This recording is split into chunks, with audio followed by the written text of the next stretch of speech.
आपा को डार दे, दया करे सब कोय। ये नीचे की पंक्ति है। अपना जो आपा है ना, अहंकार है ना, उसको खत्म कर दो। वहां ये मत कहो कि मैं बड़ा आदमी हूं, मैं ऐसा हूं, मैं श्रेष्ठ हूं, मैं पूजनीय हूं। और गलती हो गई, भूल चूक हो सकती है, आदमी हम तो है, तो स्वीकार लो, हाँ मेरे से गलती हो गई। तो सामने वाले को भी करुणा आएगी, वो दया करेंगे हम पर। लेकिन मैं फिर अपनी गलती को ढकने के लिए सफाई दे रहा हूं, नहीं मैंने ऐसा नहीं किया, वो है, ये है, बहुत सारी तर्क, तुम भी तो ऐसा करते हो, तब सामने वाले की भी अकड़ बढ़ जाएगी। फिर वो आपको कुछ अलग ही करना चाहेंगे, ट्रीटमेंट, वो अलग ही ट्रीटमेंट करना चाहेंगे। हमारी विनम्रता दूसरे की विनम्रता को विकसित जगा देती है, और हमारा अहंकार दूसरे के भी अहंकार को जगा देता है। इसलिए हमारे अंदर में जो क्षमा मांगने की क्षमता है, इसे जगाना है। जीवन निर्माण इसे ही कहते हैं। आप ध्यान दीजिए, यही कहते हैं। घर निर्माण और जीवन निर्माण में अंतर है। वो घर निर्माण है, गाड़ी का निर्माण है, गाड़ी खरीद के ले आए, सुंदर बड़ी सी गाड़ी। लेकिन जीवन निर्माण क्या है? आप लोगों के बीच जाते हो तो कैसा लगता है आपको, कैसे व्यवहार करते उनके साथ में, कितनी शान। और खास करके तब बताऊं, आप छोटों से, अपने से छोटों से, अर्थात आपसे धन से कम है वो, आप में ज्ञान से कम है, पद में छोटे हैं, उम्र में छोटे हैं, किसी मामले में छोटे हैं, अच्छा तब उनके साथ कैसे पेश आते हो? बस ये बहुत महत्वपूर्ण है, क्योंकि छोटों के साथ में हम बहुत अकड़बाजी दिखाने लगते हैं। ऐसा ना करें, ऐसा ना करें। मैंने फिर से कह रहा हूं, आपकी क्वालिटी है, आप अपनी विनम्रता को मेंटेन करके रखें, आप अपने क्षमा को, क्षमा की शक्ति को मेंटेन करके रखें। आप में शालीनता है, आप में मिठास है बोलने की, कटु वाला नहीं है, कौवे की तरह नहीं है कि कर्कश बोलते हो, नहीं, मीठे शब्दों का। साहब की पंक्ति याद करो, याद भी है सबको, मैं क्या बताऊं उस चीज को। क्या साहब ने कहा है?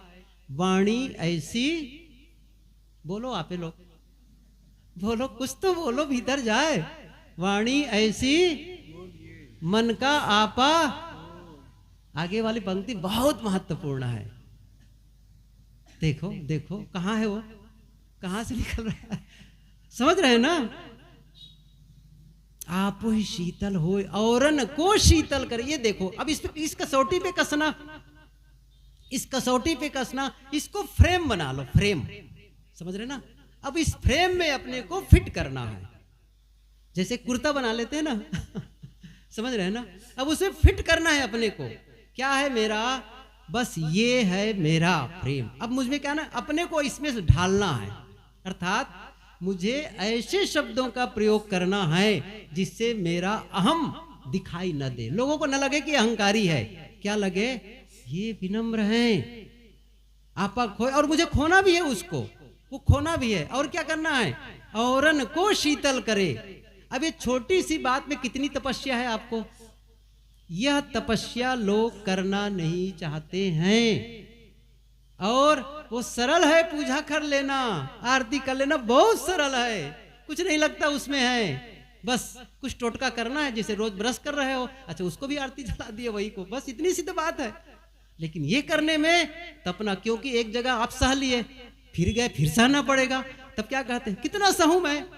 गुरुदेव जी कहते हैं जितना वो सहाय इतना पैशन रखना पड़ता है, इतना पैशन रखना पड़ता है, और तब जाकर के आपके अंदर में कुछ बदल जाता है। समझ रहे हो क्या कह रहा हूं मैं? तब कुछ ऐसा होता है, भीतर ऐसी घटना घट जाती है, फिर आप वह इंसान नहीं रह जाते जो पहले थे। जब आपने ये तपस्या में तपाना अपने आप को, तब वो इंसान पहले वाला नहीं रह गए, और लोगों को देखकर क्या लगे, अरे ये आदमी पहले कैसा होता था, कैसा इनका खान पान गलत होता था, जब बोलते थे तो कैसे जहर निकलता था, ये आदमी बदल गया। लोगों को क्या कहने को अवसर मिलना चाहिए? लोगों को आश्चर्य कराओ, ये आदमी बदल गया, वो पहले वाला नहीं रह गया, एक सेकंड वर्जन, न्यू वर्जन आ गया। मतलब आप फॉर्मेट कर दिए उसको, फॉर्मेट कर दिए, अपडेट कर दिए उसका, अपने ही जीवन का। ये कितनी बड़ी बात हो गई है, ये ट्रांसफॉर्मेशन। जीवन का रूपांतरण। एक जीवन क्या था, जब हम सत्संग से नहीं जुड़े थे, संतों से नहीं जुड़े थे, तब का जीवन। लेकिन जैसे ही सत्संग से जुड़े, जैसे ही हम कबीर वाणी से जुड़े, सदगुरु कबीर के विचारों से जुड़े, कैसे उलझा रहता था। अच्छा, कितने लोग बताते भी हैं सच। एक भगत हो गए, वो अभी भी एक दिन फोन आया था, उधर था कि साहब आप नहीं मिले होते, अब आप मेरा कह देते हैं मेरा नाम भले ही, लेकिन और भी संत वहाँ हैं हमारे आश्रम में, तो औरों से मिलना होता है, लेकिन खास करके वो मेरे लिए कहने लग जाते थे। और मैं तो नहीं मानता हूँ कि मेरे नाते ऐसा है। कहे शायद आज ना मिले होते, शायद 2014 की बात होगी, तो शायद मैं इस धरती पर ना रहा होता, मैं मर गया होता। क्योंकि जिस प्रकार मैं भटक रहा था, अंधविश्वास में लोग भटका रहे थे, वहां मंदिर में चले जाओ, वहां चले जाओ, ये हो गया, क्योंकि मेरी स्थिति खराब थी, तो जहां जाता था उसमें चले जाओ। आधी रात को एक बार बताए, कहां राजस्थान के एक मंदिर भेजे, इतनी ठंड के मौसम, पति पत्नी गए थे साहब, वो बच गए, यही बड़ी बात है, लेकिन कोई फर्क नहीं पड़ता था। फिर किसी ने कह दिया चले जाओ कबीर आश्रम, सूरत में ऐसे बता दिए। आए तो फिर बाद बताते थे, मुझे लगता था कि ये लोग भी वैसे ही होंगे, अभी तक जो भटका रहे थे, ये भी सफेद पहने कपड़ा, और क्या है। फिर भी लेकिन वो आते रहे आते रहे आते रहे, बंद नहीं किए। बाद में धीरे धीरे लगने लगा कि ये रास्ता ही गलत था, अब सही रास्ता अपनाया है। अब ऐसा लगता है वो खुद आदमी दूसरों को अब घर वाले, जैसे उनकी पत्नी है और भी है, वो लोग पूजा पाठ में चल रहे, क्या करूं साहब, मैं जानता हूं कि ये भटक रहे हैं, लेकिन मजबूरी है जाना, उनके साथ नहीं जाऊंगा तो लड़ाई करती है। पूजा कर लेता हूं, लेकिन मुझे पता है सच क्या है, सच क्या है। तो पहले वाला वर्जन तो था ना एक वो। और ऐसे ही एक दिल्ली के भगत, वो कहते साहब जब गुरुजी नहीं मिले थे ना, उनके विचार नहीं सुना था ना, तो मेरा खाना गलत, पीना गलत, आचरण गलत, व्यवहार गलत, हर चीज गलत। जैसे ही मैंने सुना, और उसने क्या कहा, बड़ी बात बताता हूं, उनकी बात क्या बताऊं। उसने कहा फिर एक दिन जब सुन लिया तो मुझे अगले दिन उन दोषों को लाने की जरूरत नहीं पड़ी, कैरी फॉरवर्ड नहीं किया, स्टॉप। उस थोड़ा वीरता का काम उसने किया, सब कुछ खत्म कर दिया उस दिन के बाद में। मैंने सब कुछ, एक नया वर्जन। जैसे वो तितली बनती बटरफ्लाई, उसके प्रोसेस को पढ़े लिखे जानते हैं ना, कैसे होता है उसका, समझ रहे ना। इल्ली बनती है, फिर पिपुआ होता है, शंखी जिसे कहते हैं, और कैसे उसका एकदम से उड़ने वाला। पहले क्या होता है, वो डालियों पर चलने वाली कीड़े होते हैं, वो हरा हरा तितली। हम लोग तो पढ़े हैं, आप लोग भी पढ़े होंगे, यहाँ कई लोग पढ़े लिखे लोग बैठे हुए हैं, समझ रहे हैं ना। पहले क्या वो ऐसे रेंग चल रही है पैदल, फिर उसके बाद में बिल्कुल निस्तेज अवस्था में, और उसके बाद में जैसे उसको कोकून को तोड़ करके बाहर आती है, आसमान में उड़ने लग जाती। दोनों में कितना अंतर है बताओ। एक है जमीन पर रेंगने वाला कीड़ा, और दूसरा है आकाश में उड़ने वाला। आपको आकाश में उड़ने वाला बनना है ना, न्यू वर्जन लाना होगा, अपडेट करना, उस तरीका बताया मैं, समझ रहे हैं ना। फिर वो वाला छोड़ना पड़ेगा, वो वाला, वो झुंझलाहट छोड़नी पड़ेगी, सही नहीं। वो बदले का भाव छोड़ना पड़ेगा, वो घृणा का भाव छोड़ना पड़ेगा, वो नफरत छोड़ना पड़ेगा, वो विनम्रता, क्षमा मांगने की शक्ति विकसित करनी पड़ेगी, प्रेम, आपस का प्रेम विकसित करनी पड़ेगी, इस चीज को मैत्री विकसित करनी पड़ेगी। ऐसा नहीं कि अकेले बैठे हो और दूसरे के बारे में सोच रहे हो, बस उनका ये हो जाए, ये नुकसान, वो कल मैंने कहा था ना, उनके घर उनकी नौकरी छूट जाए, उनका एक्सीडेंट हो जाए, उनका ये हो जाए, अंदर अंदर सोच रहे हो। अब ये आपको नहीं पता है कि आप अपने अंदर जहर बना रहे हो।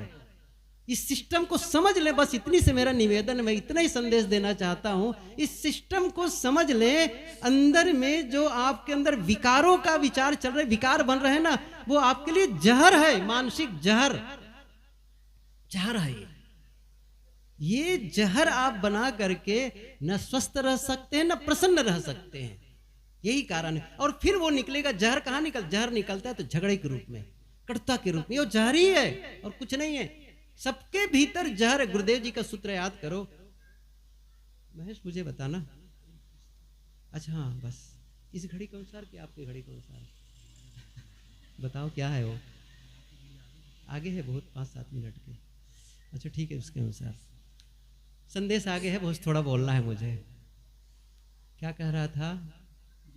जहर, गुरुदेव जी का सूत्र। गुरुदेव जी का सूत्र याद कर लो आज, सदगुरु अभिलाष साहब जी की। क्या कहते हैं? अच्छा सुन रहे हो नहीं सुन रहे, पहले बताओ। सुना था पीछे वाले भी सुन रहे हो? सही है। सूत्र क्या है? गुरुदेव जी कहते थे, अपने जहर को मारो, अपने जहर को मारो और दूसरों के उबले हुए जहर को सहो। क्यों? सबके अंदर जहर है, हर आदमी जहरीला है भाई, हर आदमी जहरीला है, अद्भुत है ये। और सांप और कुत्ते और बिच्छू के कांटे तो बच भी जाते हैं। वो पुरानी कहावत, बहुत पुरानी बात है ये। कहते हैं एक हॉस्पिटल था, वहां सामने एक नोटिस बोर्ड था। जब कहीं देखे होंगे ना, कहीं पर नोटिस बोर्ड होता है, वहां लिखा था आज का नोटिस बोर्ड। आज की सूचना क्या थी? हमारे इस अस्पताल में एक आदमी आया है जिसको कुत्ते ने काट दिया है, उसका इलाज चला, इंजेक्शन दे दिए, क्या है, बच गया है, वो पूरे बचने की 100% संभावना है। अच्छा, फिर दूसरी सूचना क्या लिखी हुई थी? एक आदमी, एक पेशेंट आया है जिसको बिच्छू ने डंक मार दिया है, उसको भी ट्रीटमेंट किया गया है और वो भी बच जाएगा, कोई दिक्कत नहीं है। तीसरा क्या लिखा था? सांप काट दिया है एक पेशेंट को, सांप काट दिया है, उसको भी सही ढंग से इलाज मिल गया, संजोग से समय से आ गया, उसके भी बचने की संभावना 90% है। कितना का? 90% बचने की संभावना है। और चौथा पॉइंट क्या लिखा था? चौथा पॉइंट में एक आदमी को आदमी ने काट दिया है, बचने की संभावना, समझ गए ना कितना जहरीला है इंसान, इतना जहर लिए हुए है। कबीर साहब की पंक्ति है बीजक में, काला सर्प शरीर में खाइन सब जग झारी। भीतर क्या बेटा? सबके शरीर में काला सांप बैठा है, और एक काला सांप जहर का संकेत है, जहरीला काला सांप का मतलब जहरीला सांप का संकेत है। जब क्रोध उठता है जहरी तो है, काम का उद्दीपना होता है जहरी तो है, लोभ, किसी के धन को देख और चाहिए, लोभ है, तृष्णा है, ये सब जहर है भाई। या फिर नफरत, अबुक ने मुझे ऐसा कहा था, मैं उसका बदला लेके ही रहूंगा। उसको कई बार कहते हैं, उनका तो मुझे देखने का मन नहीं करता है। और गुरुदेव जी के बहुत बढ़िया बढ़िया उदाहरण दिया करते थे। गुरुदेव जी क्या कहते थे? एक आदमी ने कहा गुरुदेव जी के पास आ करके, साहब जी मेरा जो पड़ोसी है ना, वो जब जब देखता हूँ मेरा एक पसर खून घट जाता है। क्या कहा? उसको देखते ही मेरा एक पसर खून घट जाता है। गुरुदेव जी ने कहा थोड़े दिन में तुम्हारा सारा खून खत्म हो जाएगा सही है कि नहीं? क्योंकि रोज देखोगे और रोज एक पसर खून घटेगा तो क्या होगा? अच्छा, नुकसान किसका हो रहा है? किसका हो रहा है? ये समझ ही नहीं पड़ता है कि मैं अपना नुकसान कर रहा हूं।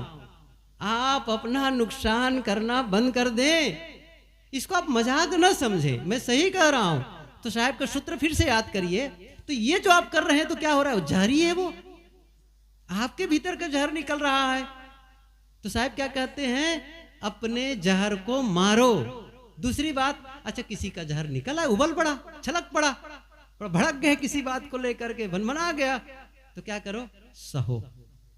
अच्छा, घर का वातावरण कैसे होगा? ऐसा होगा तो बताओ, होगा कि नहीं होगा? शांति मिलेगी कि नहीं मिलेगी? अब जा रहे हो शांति ढूंढने के लिए मंदिर में, सही है ना? कहाँ जा रहे हो? तीर्थ घूमने जा रहे हैं। मेरा मन शांत है, जाता हूं तीर्थ। जाओ, देखाओ, तर के आओगे वहां से। कल बताया था ना, अमृत स्नान गए थे, स्नान में कहा? कुंभ मेला में। हम लोग तो वहीं थे, कुंभ मेला में प्रांगण में, उसी गंगा उन्नत प्रांगण में बैठे हुए थे। तब क्या हुआ था? जो अमृत स्नान करने गए थे, कितने लोग मृत हो गए वहां, सब सुने होगे, टीवी में देखे होगे। कुछ होता है उससे? हाँ, देश दुनिया देखना है, अच्छा है, जाना भी चाहिए, गलत नहीं है, मैं कहता हूँ।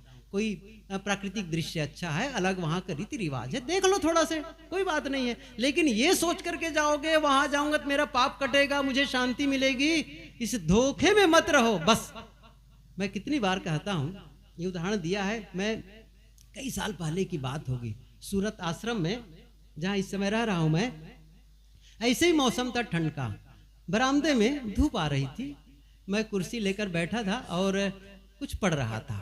तो तो हमारी सोसाइटी के बाजू में जो जलाराम सोसाइटी, वहाँ से एक भगत, एक सज्जन अपने, उनके घर जो मेहमान आए थे 3-4, उनको लेकर के आश्रम आए। कभी कभी होता ना, चलो जी नज़दीक में आश्रम है तो थोड़ा घुमाते हैं, कहीं मंदिर, अपने गांव में भी आते तो गांव वाला घर वाले मेहमानों को क्या करते, चलो थोड़ा घूम आए, तो कहाँ ले जाएंगे, ऐसी जगह में, अच्छी जगहों में, तो आश्रम ले आए वो। अब मैं ऊपर था और नीचे जैसे ही वो लोग आए, फर्स्ट फ्लोर में हम लोग रहते हैं, जो ग्राउंड फ्लोर है वो सत्संग का है, पार्किंग का। तो फर्स्ट फ्लोर में बैठा था, इतने वो आए 3-4 लोग, और जैसे ही वो मेहमान लोग आए तो क्या हुआ, मैं सुन रहा था ऊपर से, अरे यहाँ आकर तो बड़ी शांति मिली। क्या कहा, यहाँ आकर के बड़ी शांति। अच्छा, हमारा आश्रम का सिचुएशन भी वैसा ही है, बिल्कुल रोड से दूर है एकदम से, और चारों तरफ पेड़ पौधे, ऐसा लगेगा जैसे हम कोई प्रवेश कर रहे हैं जंगल नुमा, ऐसा कुछ। वहाँ पर आम का पेड़ है बहुत सारा, दूर दूर आसपास में घर नहीं है, तो एक इलाका ही कुछ ऐसा है कि थोड़ा सा पीसफुल एरिया है। तो वो आए और क्या कहता है, यहाँ पर तो आकर बड़ी शांति मिली। अच्छा, ऊपर आए, बिछवा दिया बैठने के लिए, बैठे, फिर कहे वो, महाराज जी यहाँ आकर तो बड़ी शांति मिली। अच्छा, मैं भी इग्नोर कर दी उनकी बातों को। अच्छा, दूसरी बार फिर कह दिया मेरे सामने, यहाँ आकर के बड़ी शांति मिली। अब मैंने कहा, भैया ये जो आपको शांति मिली ना, वो बाहर की है। अब बाहर की चीज छूट जाती है, बाहर की चीज छूट जाती है। आपके भीतर से शांति का उद्भव हो, वहां से प्रकट हो, तब वो आपके लिए असली होगी। फिर मैंने क्या कहा, एक काम करते हैं, आपको यहाँ की शांति मिली ना, तो आप एक काम करिए, यहाँ पर आप 1 महीना रह लीजिए, हमारी व्यवस्था रहेगी, आपको खाने को मिलेगा, रहने को जगह सब मिल जाएगी। 1 महीना रह लीजिए, आपको शांति, आपकी मात्रा बढ़ जाएगी। उससे चुप। मैंने कहा, मैं बता दूं क्या होने वाला है भविष्य। 4 दिन के बाद क्या लगेगा, यहाँ टीवी देखने को नहीं मिलता है, न्यूज़पेपर पढ़ने को नहीं मिलता है, यहाँ चाय नहीं मिलती है, समझ रहे ना, और यहाँ का भोजन बिल्कुल सादा सादा है। क्या लगेगा, संतों के रूटीन में जब आप ढलने लग जाओगे तो क्या लगेगा आपको। अब 4 दिन के बाद क्या लगेगा, यहां से कब निकलूं कि मुझे शांति मिले। सही है ना, क्या लगेगा, कब इस आश्रम से बाहर जाऊं मुझे शांति मिले। अब ये आश्रम की दीवार आपको काटेगी, क्यों, बाहर से शांति मिली थी, वातावरण से। भीतर से शांति को एक्टिवेट करो, और आपके पास वो संपत्ति है। मैं ये कहना चाहता हूं, वो शांति आपके भीतर है, वो प्रेम आपके भीतर है, वो मैत्री आपके भीतर है, वो क्षमा की शक्ति आपके, वो सारे सद्गुणों का समुच्चय है, सागर है। कबीर गुरुदेव जी की पंक्ति याद करी, तेरे ही भीतर सुख सागर लहराता है, पर तू विपन्न होकर दर दर ठोकर खाता है। तेरे ही भीतर सुख शांति है, सागर कहीं अलग नहीं है। क्या एक चीज बताऊं, आप यहाँ हैं बैठे, मैं यहाँ बैठा हूं, क्या मेरे से अलग कहीं परमात्मा है जिसको लाकर के यहाँ फिट करूं? मेरे से अलग कहीं मोक्ष रखा है जिसको लाकर के यहाँ फिट करूं? मेरे से अलग कहीं शांति है, सुख है जिसको लाकर के फिट करूं? कोई भी चीज फिट कर लो, वो स्थायी हो ही नहीं सकता, नहीं हो सकती है वो अलग होके रहेगी। नहीं, वो अलग नहीं है। मेरा सत्य मेरा है, मेरे पास है, लेकिन उसमें आवरण, ऊपर से आवरण आ गया है, बस इतनी सी बात है। घूंघट का पट खोल, वो आवरण है, घूंघट का पर्दा हटाना है, इतनी सी बात है। इसलिए उसे जैसे हटाते हैं, हमारा अज्ञान, हमारी नासमझी, अब गुरुदेव जी की भाषा में हमारी बेवकूफी यह थोड़ा कठोर है, लेकिन कभी कभी वो थोड़ा प्रहार की जरूरत पड़ती है, प्रहार की। सही है ना, वो कहावत है ना, न 100 चोट सोनारे की, न 1 चोट लोहारे की। माँ से भी सुना था बहुत पहले ही अभी भी चलती है वो, न 100 चोट सोनारे की, सोनार कोई टुक टुक टुक टुक करेगा, लोहार आएगा एक घन मारेगा, सब आपकी भाषा में कहूँ छिही भी हो जाए।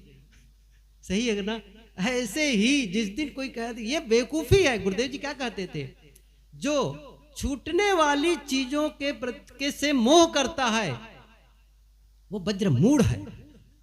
छूटने वाली चीजों के प्रति जो मोह करता है वो वज्र मूढ़ है। हम सब भी लगभग मूढ़ ही हैं, कोई बड़ी बात नहीं है। भले हम साधु का कपड़ा पहने हो, भले आप भगत के वेश लिए हो, मूढ़ हैं। भजन क्या है? मूढ़ता को खत्म करना। बस जो जितनी अपनी मूढ़ता को खत्म कर, और जैसे दूसरे शब्दों में कहूं, जो जितना अपने जहर को मारे और जितना दूसरों के जहर को सहे, उतना ही वो अप कर रहा है, अपने को अप करता है। बस अप कर रहा है और नहीं हो रहा है। यदि आप अप करने के लिए काम नहीं कर रहे हैं, ये बहुत ही महत्वपूर्ण है ये बात जो कहने जा रहा हूं, 1 मिनट में आप सुनिए इस चीज को। यदि आप और हम, मैं भी उसमें शामिल हूं, यदि आप जीवन को उत्थान करने का काम नहीं कर रहे हैं, हम सभी जीवन को अपग्रेड करने का, अपडेट मतलब उधर थोड़ा ऊपर उठाने का, क्वालिटी, इसकी क्वालिटी को बढ़ाने का।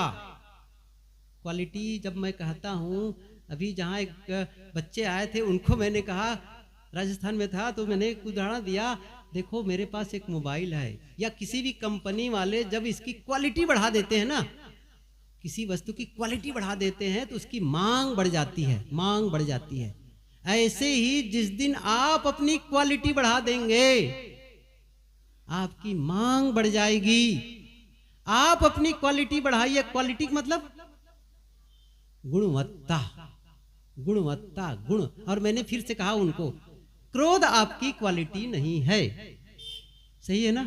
क्रोध आपकी क्वालिटी नहीं है, नफरत आपकी क्वालिटी नहीं है, बदले का भाव क्वालिटी नहीं है। क्वालिटी क्या है? विनम्रता। अहंकार क्वालिटी नहीं है, धोखाधड़ी क्वालिटी नहीं है। ये क्वालिटी है, लेकिन क्या है? बेड क्वालिटी है तो क्वालिटी वो भी सही कर रहे हैं क्वालिटी है, लेकिन वो क्वालिटी हम पसंद नहीं करते हैं, समझ रहे हैं ना? वो क्वालिटी पसंद नहीं करते हम। जैसे कि ख्याल करिए, एक आदमी आया और ऐसा देखकर लगा जैसे 6 महीना से नहाया ही नहीं है, और कपड़ा तो शायद उतारता ही नहीं है वो, और उसको देख के भी लगता है, जब बाहर भी जाता है ना, डोलबंदा शौच मैदान, तो शायद तो पानी लेके भी नहीं जाता, ऐसा लक्षण दिख रहा है। सही एक नहीं है? अच्छा, एक क्वालिटी उनकी, और दूसरा आ रहा है साफ सुथरे कपड़े, साफ बिल्कुल, और शब्द भी बढ़िया। अच्छा, क्वालिटी उनकी भी है, क्वालिटी वो भी है, क्वालिटी वो भी है, लेकिन किस क्वालिटी को पसंद करेंगे? अच्छा, पहले वाले को कितने लोग पसंद करेंगे? समझ गए मेरा? मैं व्याख्या क्यों कर रहा हूं अलग अलग इसको ढंग से? दूसरी वाली को तो क्वालिटी, चोरी करने भी एक क्वालिटी उनकी, चोरी करने की क्वालिटी है, हिंसा करने की क्वालिटी है, अनाचार करने की क्वालिटी है, झूठ बोलने की क्वालिटी है, टाइम का मेंटेन नहीं करने का, मतलब गलत टाइम कभी जो बताया जाता है उस टाइम पंक्चुअलिटी नहीं है, सीधी सी बात है। समय उनके पास कभी भी समय दिया उस पर काम नहीं करता है वो। मतलब ये जो क्वालिटी है ना, या कुछ भी खाता पीता है, वो उनकी क्वालिटी है। वो क्वालिटी हमारे जीवन की नहीं होनी चाहिए। गुणवत्ता, जो देखने में भी अच्छा लगे, और खास बात है जो भीतर की पर्सनालिटी है ना, वो असली चीज है, जो आप भीतर से हैं ऑलरेडी, और किसी के नहीं देखने पर भी आप वैसा महसूस करते हैं, अकेले में भी उसको महसूस करते हैं, मैं खुश हूं, मैं शांत हूं। अच्छा, कोई फोन भी करे, साहब कैसे हैं? बस क्या करें साहब, दिन कट रहा है